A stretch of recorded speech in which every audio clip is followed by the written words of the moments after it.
Bonjour et bienvenue dans ce nouvel épisode du 14h42. Alors aujourd'hui, on va parler de taxi. Pourquoi ? Parce qu'après la musique, après la presse, après l'édition, après le cinéma, aujourd'hui, c'est la panique numérique dans les taxis. Donc pour en parler avec nous aujourd'hui, Richard Darbera, qui est chercheur au CNRS et qui est auteur d'un livre qui s'appelle « Où vont les taxis ?» Je ne me trompe pas ? Didier Augrel, qui est président de la Fédération nationale du taxi et qui est taxi dans l'Essonne. Oui, c'est ça. Et Yanis Kianski, qui est cofondateur de la société Allocab, qui est une de ces entreprises de voitures de tourisme avec chauffeur, les fameux VTC, qui défraient l'actualité depuis quelques mois. Alors justement, envie de savoir, je suis client. C'est quoi la différence entre faire appel à Monsieur Augrel et faire appel à un VTC ? Concrètement, ça change quoi ?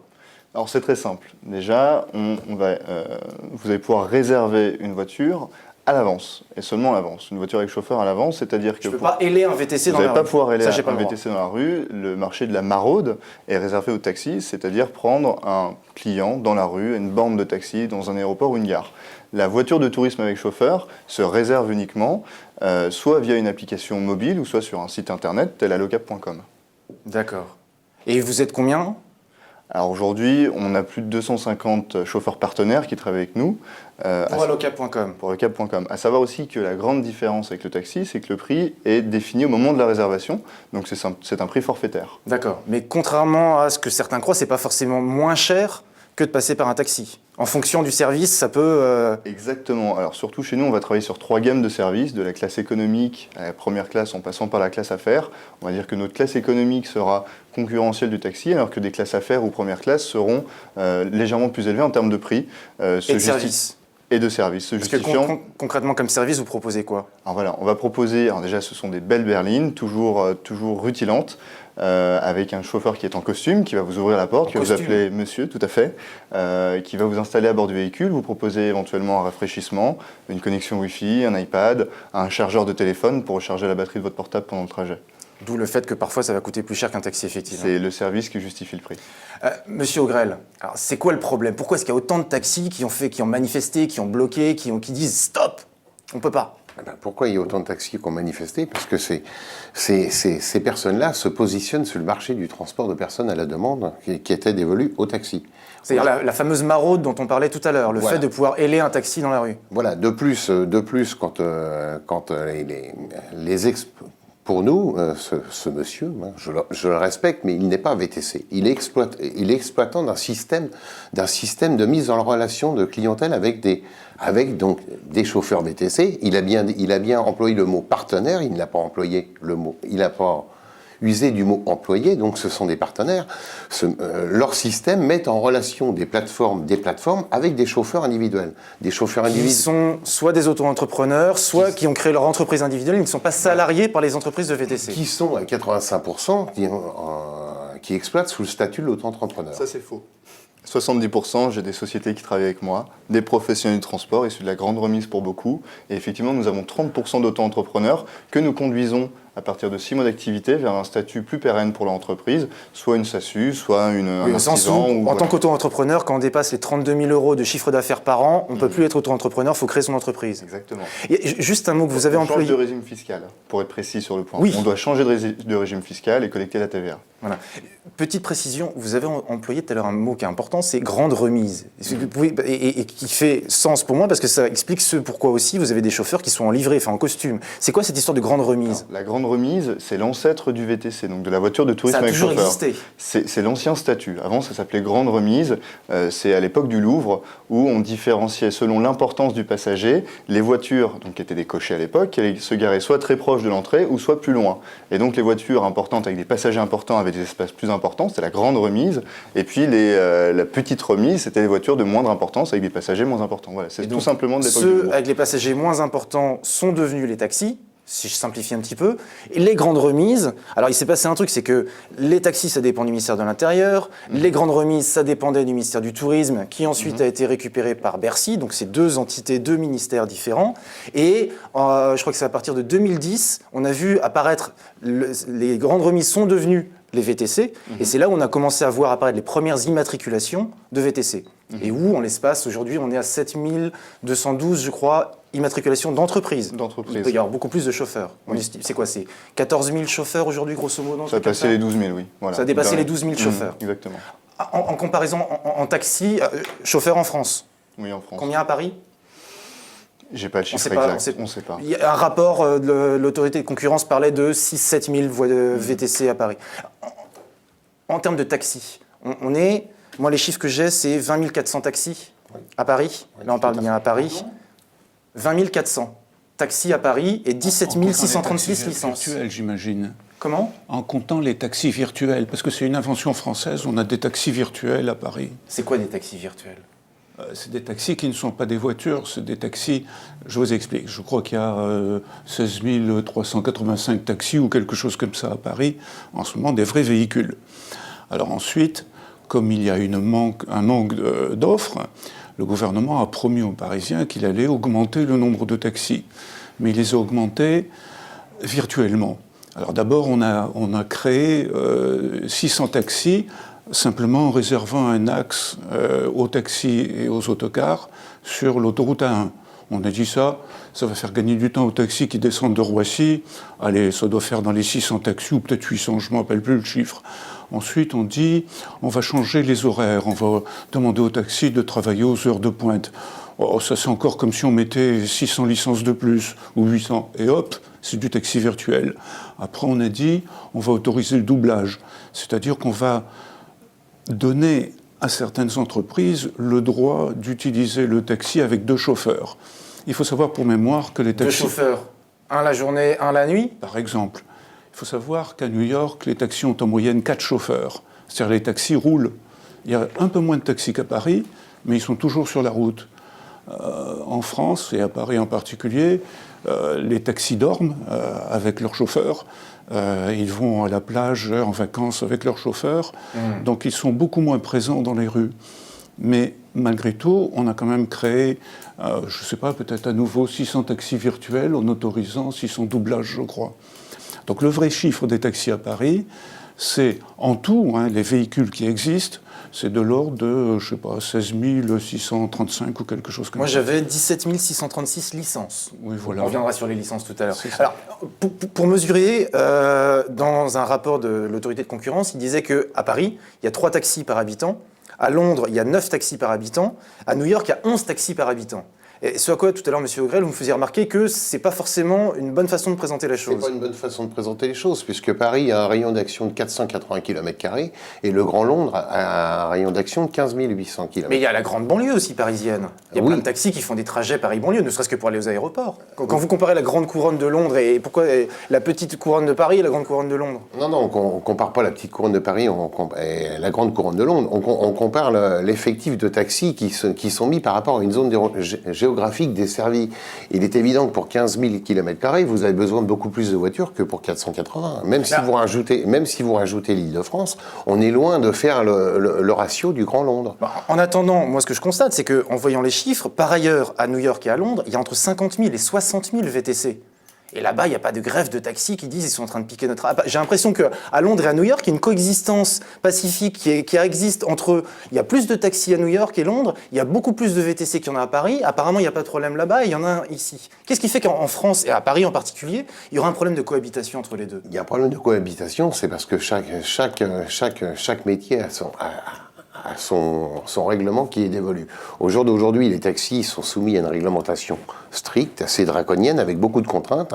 Et à côté de ça, le libéralisme fait que les VTC n'ont quasiment pas de contraintes. Au jour d'aujourd'hui, un chauffeur de taxi donc, est soumis à une réglementation, est soumis à un diplôme, à un examen, à un stage, est soumis aussi parce qu'à un index économique pour les créations d'autorisation stationnement, que les VTC ne sont soumis à... Mais pour créer une entreprise de VTC, ça coûte 100 €. Il faut s'inscrire à un registre qui s'appelle Atout France. Ça coûte 100 €, il n'y a pas d'examen particulier. 100 € pour une entreprise qui peut mettre autant de voitures qu'elle veut en circulation. Alors, donc, il y a un examen aujourd'hui pour les chauffeurs. Il y a un examen aujourd'hui pour les chauffeurs, je suis d'accord avec vous, mais avec tellement de mesures dérogatoires qu'un chauffeur, je n'ai rien contre ces gens-là, mais qu'un livreur de pizza qui a fait livreur de pizza pendant 1 an peut faire VTC. Au jour d'aujourd'hui, un polytechnicien ou un énarque, s'ils veulent faire taxi, ils sont obligés de suivre un stage de formation. C'est toujours avec assez d'étonnement que j'entends cet argument que le livreur de pizza peut faire VTC, alors que justement c'est une population de chauffeurs qui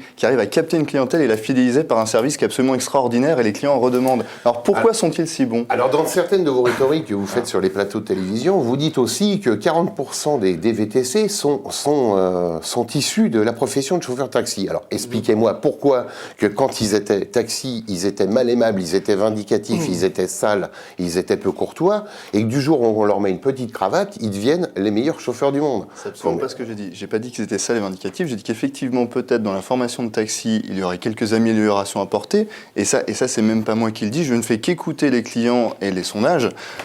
Voilà, je suis pour l'amélioration et pour la coexistence des deux professions qui ont tout intérêt justement à travailler ensemble. De toute façon, c'est ce qui se faisait avant, puisque quand il y avait donc les grandes remises, on va pas revenir sur le chapitre, l'activité de grande remise était une activité qui était complémentaire à l'industrie du taxi, puisque ça le touchait une clientèle haut de gamme.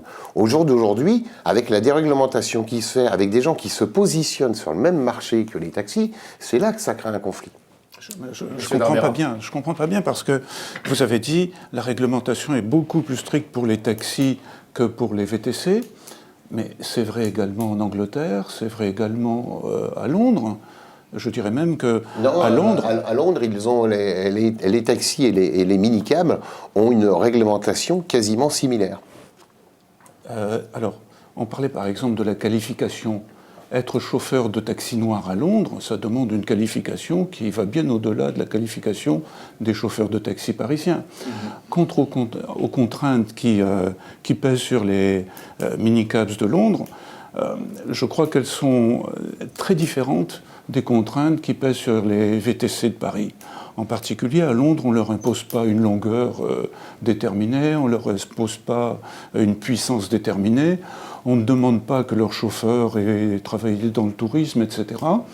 Donc je crois, en revanche, il y a un vrai contrôle, non pas de la qualité, parce que ça c'est le problème du fournisseur, mais il y a un contrôle du nombre, on sait exactement combien il y a de voitures, combien il y a d'entreprises, quel est le fonctionnement de ces voitures, c'est-à-dire combien elles transportent de passagers. Tout ça, c'est les entreprises de VTC ont l'obligation de tenir des registres à jour, journaliers, de l'occupation de leurs véhicules. Ça, c'est le genre de choses que le gouvernement français ne cherche pas à connaître, ni pour les VTC, ni pour les taxis d'ailleurs. On a l'impression que le gouvernement est un petit peu dépassé. On a l'impression que le gouvernement est un petit peu dépassé par ce qui s'est passé. Excusez-moi. Je dis, on a l'impression que le gouvernement a été un peu dépassé par ce qui s'est passé, qu'il a un peu paniqué. Non, je pense que le gouvernement est dépassé depuis très très longtemps. C'est-à-dire que le gouvernement français n'a jamais cherché à savoir ce qui se passait dans le taxi.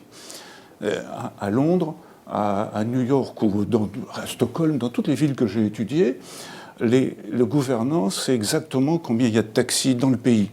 En France, on ne sait pas. On ne sait pas. Les journalistes disent 50 000, 55 000. Les dernières statistiques datent de 2004. Depuis, le ministre de l'Intérieur n'a plus jamais voulu savoir et il n'a plus donné instruction au préfet de faire remonter... Pourquoi ? Un manque de curiosité du ministre de l'Intérieur, j'imagine. Monsieur Sarkozy a autre chose à faire que de s'intéresser aux taxis. Je ne sais pas. Non, disons. Et c'est la même chose pour les VTC. C'est-à-dire que on ne sait même pas exactement combien il y a d'entreprises, puisqu'elles peuvent avoir disparu. Elles n'ont pas l'obligation, contrairement au LOTI, par exemple, d'envoyer chaque année un rapport sur l'état de la flotte, sur l'activité, etc.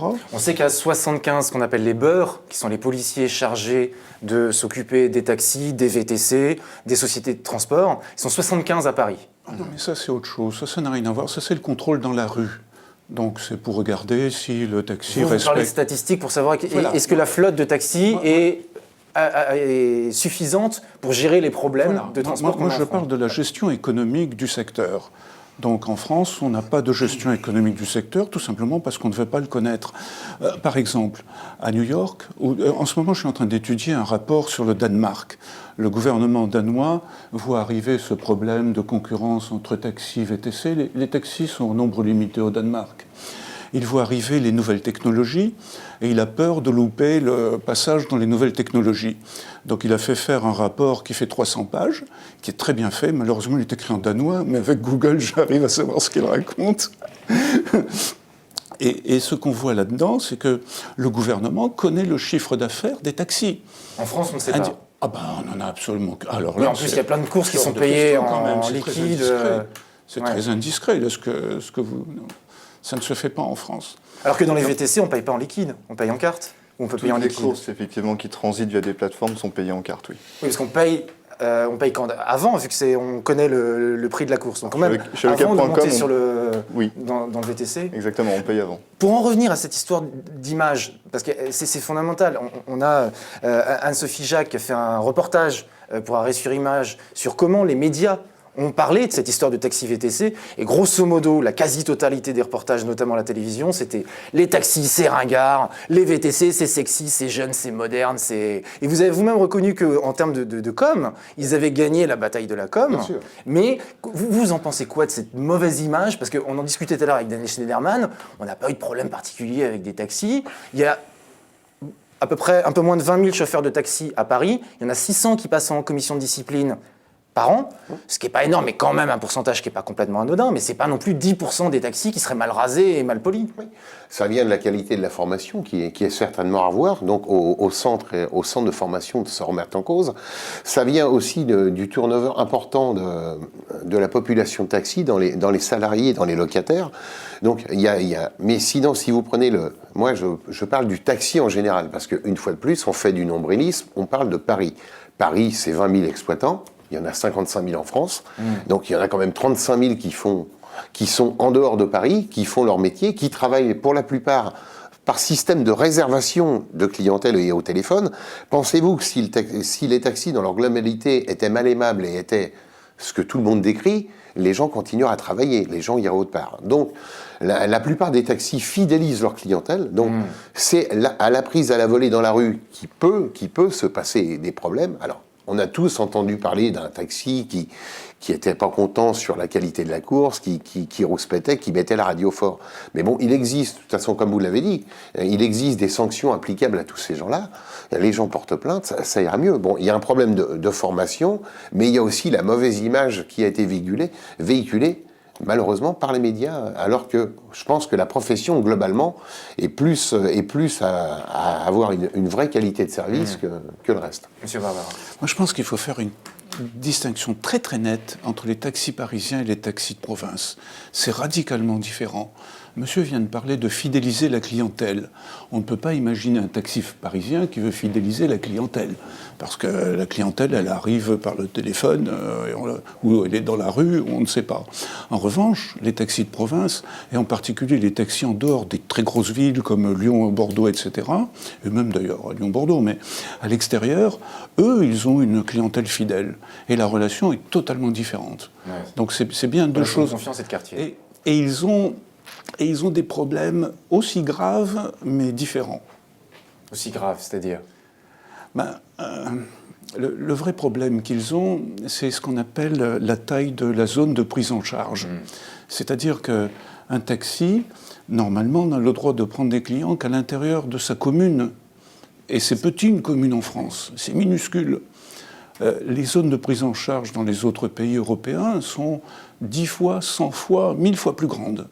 Donc, on a un système en province où vous avez le taxi du centre-ville de Reims qui va subir la concurrence du taxi qui est de la commune qui est à 4 km plus loin et qui va l'empêcher de venir, par exemple, reprendre des gens dans la gare de Reims. Alors donc le taxi qui vient de la banlieue de Reims, qui a pris un client, qui arrive à la gare, qui le dépose, a l'obligation de repartir à vide. Alors, pourquoi ? Parce que c'est comme ça, et surtout, le résultat de ça, c'est que la valeur de la licence au centre de Reims est beaucoup plus élevée, 3 fois, 10 fois. Alors, parlons-en des licences, parce que ce que j'ai découvert en préparant cette émission, c'est que les licences, elles sont données gratuitement, mais que c'est pas du tout la même chose quand on est à Paris, quand on est à Marseille, quand on est à Bordeaux ou quand on est à Lyon, parce qu'en fait, Charles Pasqua, en 95 ou en 98, je ne sais plus, a légalisé le fait de revendre des licences. Ce qui fait qu'aujourd'hui, si on ne veut pas attendre pendant 5-10 ans pour une licence à Paris, on peut l'acheter et là, ça coûte 240 000 €. Ça coûte 100 € pour devenir un VTC. Si on veut devenir taxi parisien demain, outre la formation, il il va falloir que j'attende que je paye la formation, mais en plus, il faut que je paye 240 000 euros. Il ne faut pas comparer la licence à l'inscription à tout France qui est faite par le VTC. La licence est un actif de la société au même titre que vous achetez, je sais pas moi, un immeuble qui est un actif de la société que vous pourrez revendre. Au demeurant, c'était gratuit, c'était interdit de le revendre jusqu'en 95. Exactement. Déjà, le prix de la licence est donné par les lois du marché. C'est un équilibre entre l'offre et la demande, entre les taxis qui vendent leur licence et ceux qui veulent en acheter une. Ensuite, il faut comprendre qu'on a deux métiers très différents entre le VTC et le taxi. Le taxi, lui, c'est comme si on voulait ouvrir une boutique et qu'on achetait un pas de porte dans la rue, avec naturellement des clients qui vont se présenter devant la porte et qui vont pouvoir rentrer dans cette boutique. Lui, le VTC, ce qu'il fait pour ouvrir sa boutique, il achète un appartement dans un immeuble. Et donc là, il n'y a pas de client, il n'y a rien. S'il veut aller chercher le client, il va falloir qu'il ait des actions marketing, des actions commerciales, il va dépenser de l'argent afin de capter cette clientèle. Donc les gens installent l'application sur leur smartphone et... Ça, mais bien plus encore, les chauffeurs VTC fidélisent aussi les clients au travers d'hôtels ou autres. Ils ont des vraies démarches commerciales. Les chauffeurs avec lesquels je travaille n'ont pas que moi pour avoir des courses. Ils ont des vraies démarches, voilà, exactement. Et ils ont leur clientèle, ils savent se créer leur portefeuille client. C'est ça qui est essentiel à comprendre. Donc c'est deux métiers bien distincts et bien différents. Monsieur Augrel, vous réagissiez tout à l'heure sur les licences. Oui, sur les licences. C'est pas à partir de 1995 que les taxis ont eu le droit de vendre leurs autorisations. Ils le faisaient, mais c'était pas légal. Non. À partir de 1973, ça a été établi. Donc, vous voyez, c'est antérieur à Pasqua. À partir de 1973, toutes les autorisations créées avant 1973 pouvaient prétendre à présenter un successeur à titre onéreux à l'administration, mais pour ça, il fallait qu'ils exploitent leur autorisation 10 ans. Monsieur Pasqua a ramené ce système à 5 ans. Voilà. D'accord. Voilà. Mais donc, on peut vendre une autorisation de stationnement de taxi depuis 1973, et non pas depuis 1995. Voilà. Monsieur Pasqua a raccourci les délais, et pour toutes les autorisations qui ont été créées après, la loi stipule qu'elles doivent être exploitées 15 ans de manière effective et continue. Tout à l'heure, on nous parle de capital, d'actifs, on capitalise. Mais croyez-vous qu'un VTC qui va développer un chiffre d'affaires, qui va développer son entreprise, le jour où il vendra son activité, il fera la même chose que le taxi. Il essaiera de vendre son activité. Donc qu'on ne dise pas que le méchant taxi revend son activité et capitalise, alors que le VTC, lui, il le fait pas. Demain, si le VTC peut revendre son fonds, il va créer un fonds de commerce, c'est un fonds de commerce au même titre qu'un taxi. On sait combien, il y a 17 636 licences donc, à Paris qui ont été attribuées. On sait combien ont été attribuées gratuitement et combien ont dû payer. De toute façon, à la base, elles ont toutes été attribuées gratuitement. Voilà, à la base, elles ont toutes été attribuées. Mais après, sur le fait combien ont été revendus depuis... Alors ça, par contre, là, je pense que même la préfecture de police de Paris ne pourrait pas vous le dire. Ah ouais. Mais donc, de toute façon, l'État a légalisé ça. L'État, à chaque fois qu'un taxi investit dans une autorisation de stationnement, l'État touche sa contribution quand même. Donc, l'État perçoit des impôts indirects. Donc, aujourd'hui, on essaye de nous faire comprendre que nos autorisations sont du vent, que ça ne vaut rien. Ah si, ça vaut de l'argent, 240 000 voilà, euros. on est bien d'accord. Et donc, les gens ont payé leurs frais d'enregistrement aux impôts, les gens ont payé toutes les charges afférentes à ces achats-là. Il faut que l'État fasse son rôle de nous garantir notre patrimoine.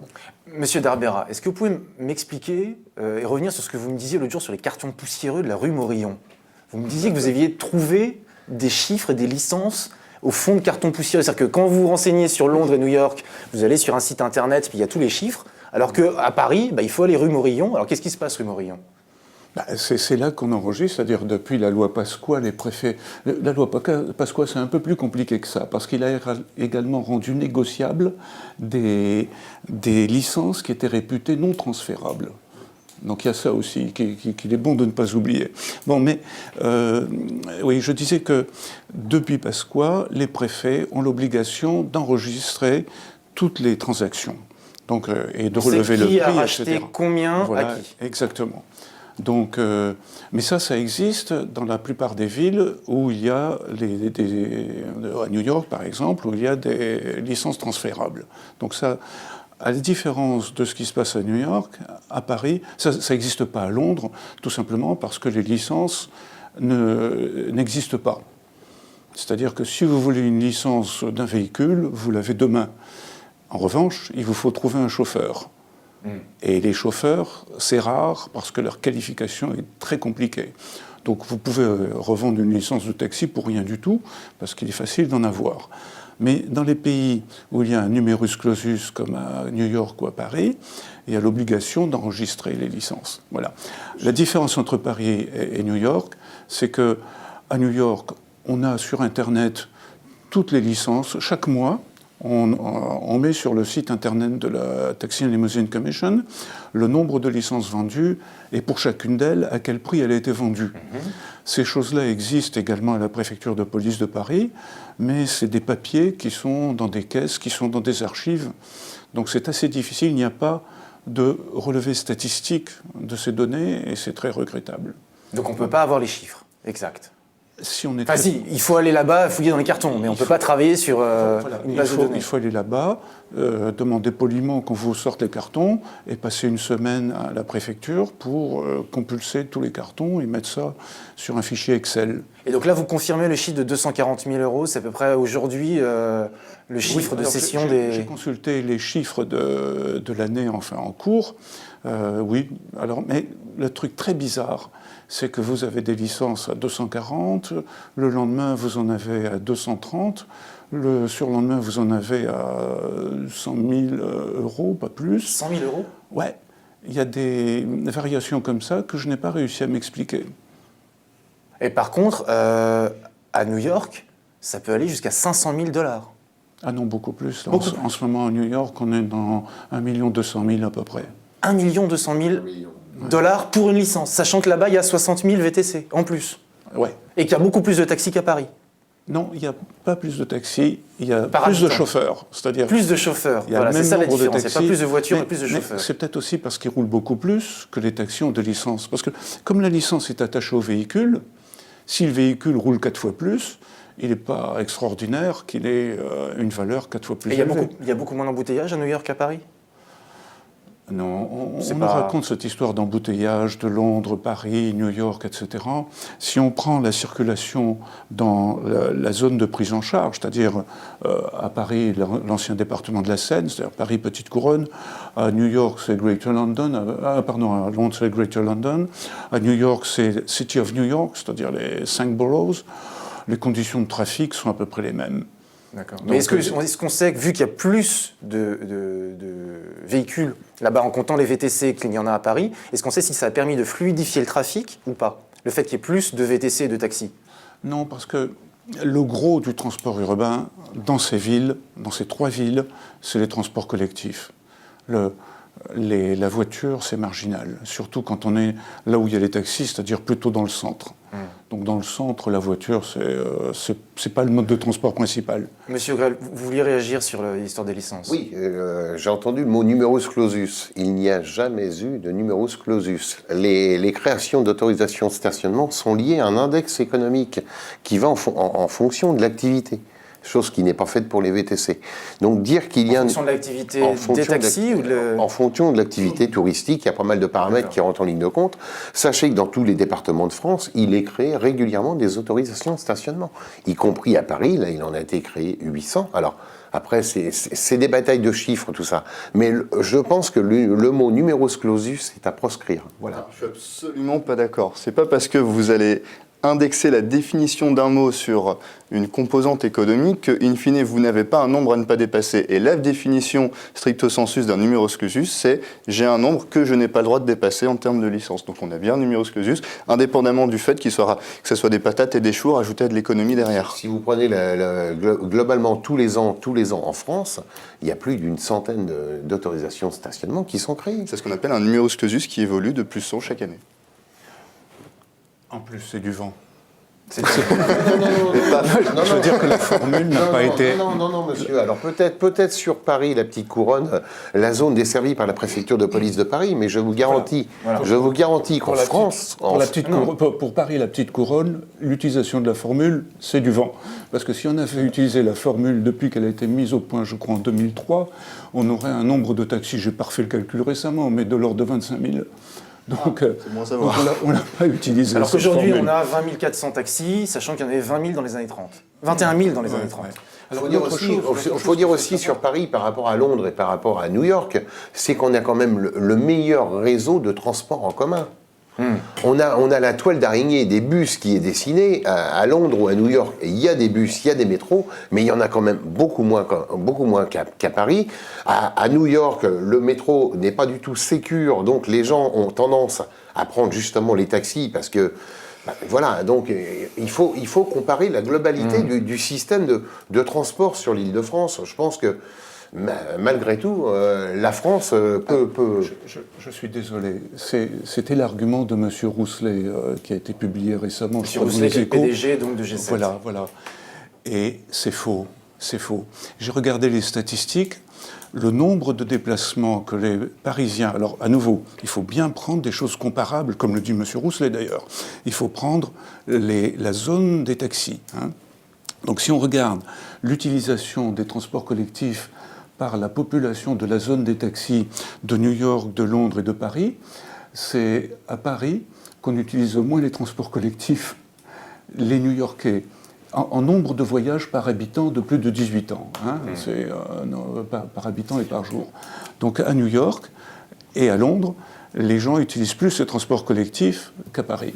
Et pour corroborer un instant l'idée que finalement le VTC s'est bien créé à côté du taxi, et c'est bien la preuve qu'il y a un manque d'offres de transport à Paris.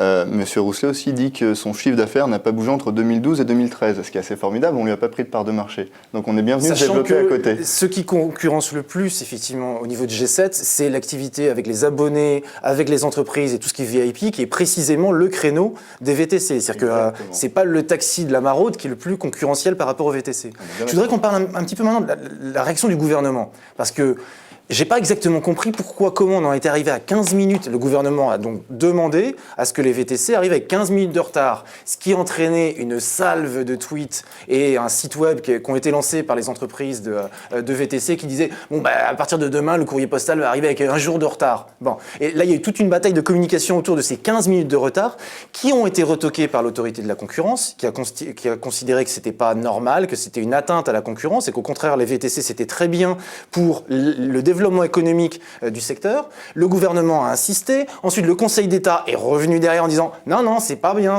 vous pouvez pas, le gouvernement ne pouvait pas faire ça, vous pouvez pas demander aux VTC d'arriver avec 15 minutes de retard. C'est complètement ridicule, c'est une atteinte à la concurrence. Et donc, la semaine dernière, a été nommé un médiateur en la personne de Thomas Thévenoud, donc député socialiste, qui a 2 mois pour trouver une solution, sortir des statistiques, faire des études, discuter avec un petit peu tout le monde et arriver à trouver une solution pour qu'on s'en sorte un petit peu par le haut. Mais comment vous expliquez, vous, la réaction du gouvernement, le fait qu'il a voulu faire ces 15 minutes, finalement il n'a pas pu ? Les 15 minutes, c'est assez simple, c'était pas fait pour les artisans de taxi, pour les chauffeurs. Ces 15 minutes servaient à protéger les intérêts des grands centraux radio. Je m'explique.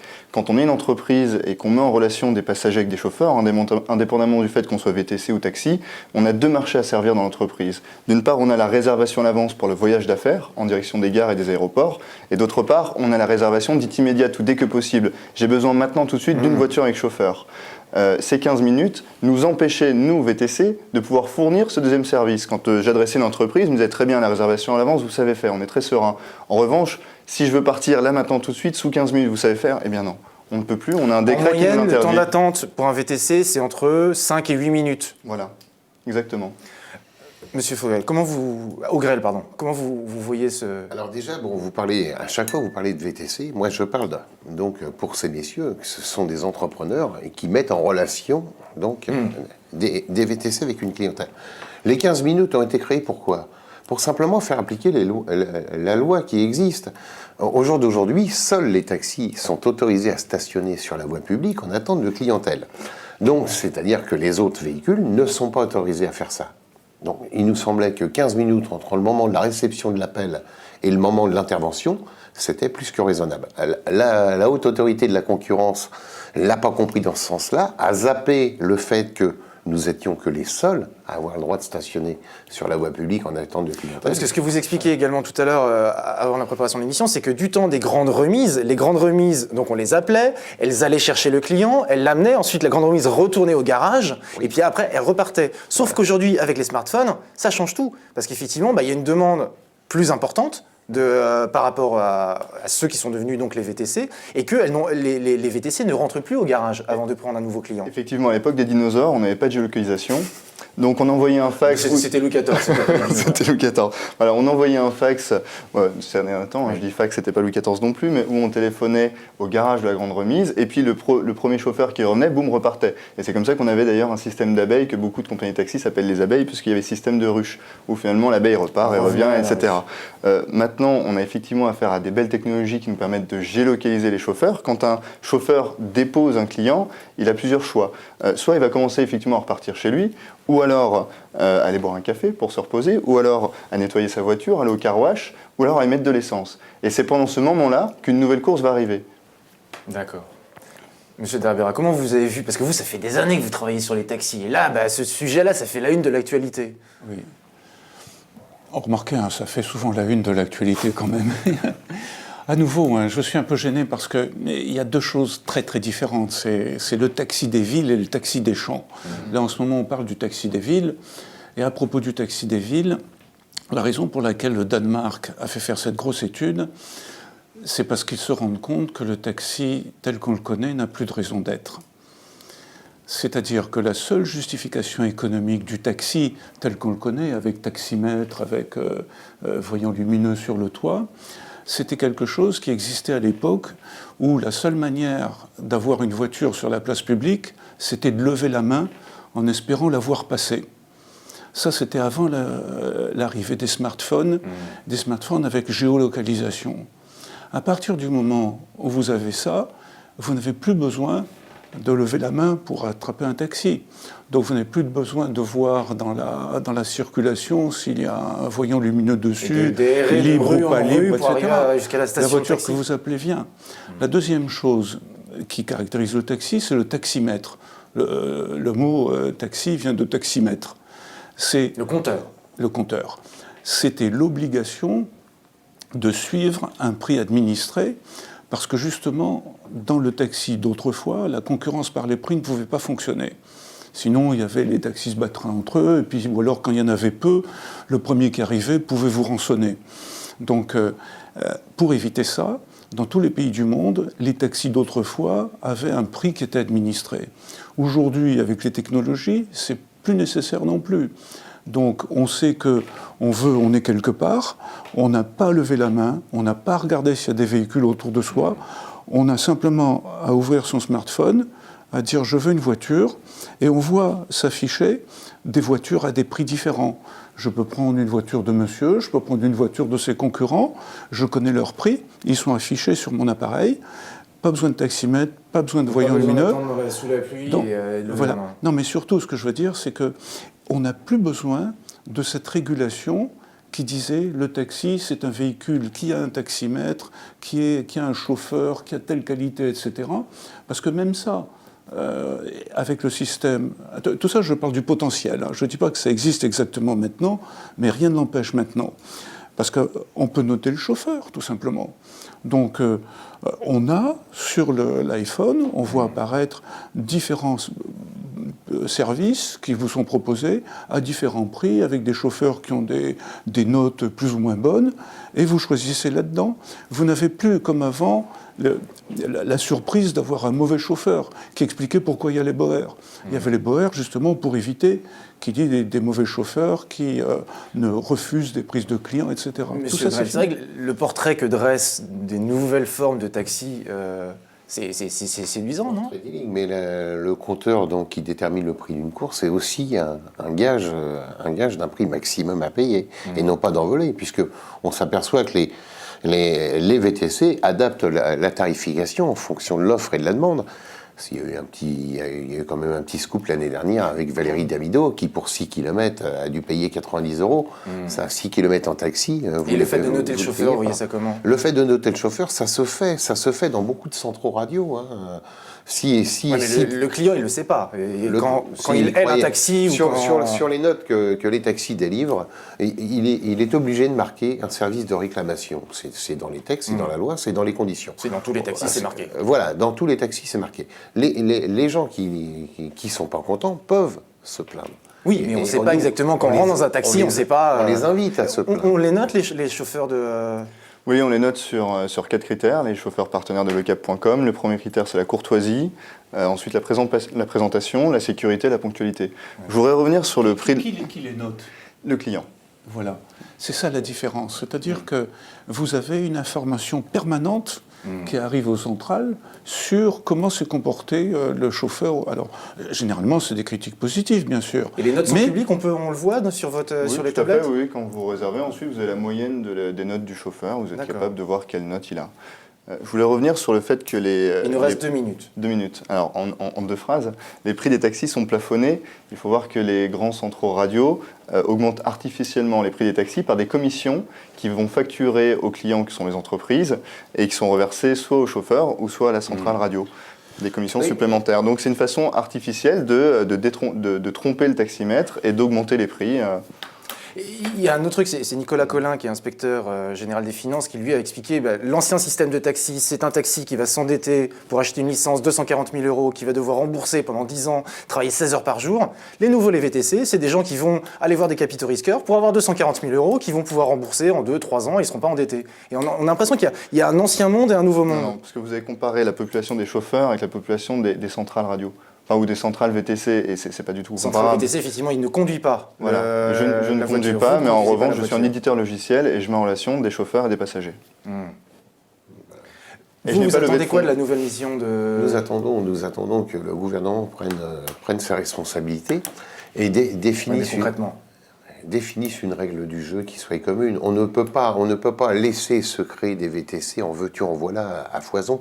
Déjà, au Donc bout un d'un numéro moment, exclusif des VTC. il y aura forcément des problèmes. Au Et jour des d'aujourd'hui, boulangeries, des électriciens, des menuisiers, de toutes les professions, ça va être super. non, mais alors le libéralisme a ses limites.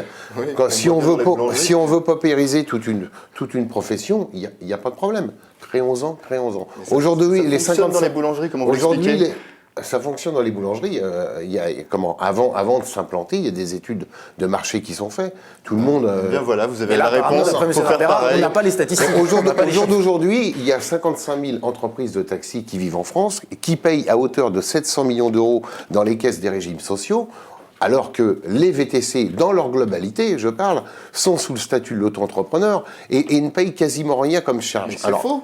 C'est faux. Ils reversent 25% de charges. Ils reversent 25%. Ils commencent auto-entrepreneurs, mais rapidement, apparemment, ils créent leur Mais pour entreprise. l'instant, il n'y a pas assez de recul. On s'aperçoit qu'il n'y a pas assez de recul. On est passé de 51 autorisations VTC à 7212 aujourd'hui. Là, pendant les 2 mois, les immatriculations sont gelées, le temps de trouver une solution. Les immatriculations, mais les délivrances de cartes professionnelles ne sont toujours pas gelées. Donc, on stagne artificiellement le nombre d'entreprises qui se créent, mais on ne met pas de frein du tout. Bon, en tout à cas, on souhaite l'explosion bien du des courage à chauffeurs. Thomas Thévenot. Il a 2 mois pour trouver une solution. Je vous remercie beaucoup, messieurs, de votre participation à cette émission. Et pour le 14h42, prochaine suite dans 15 jours. Au revoir.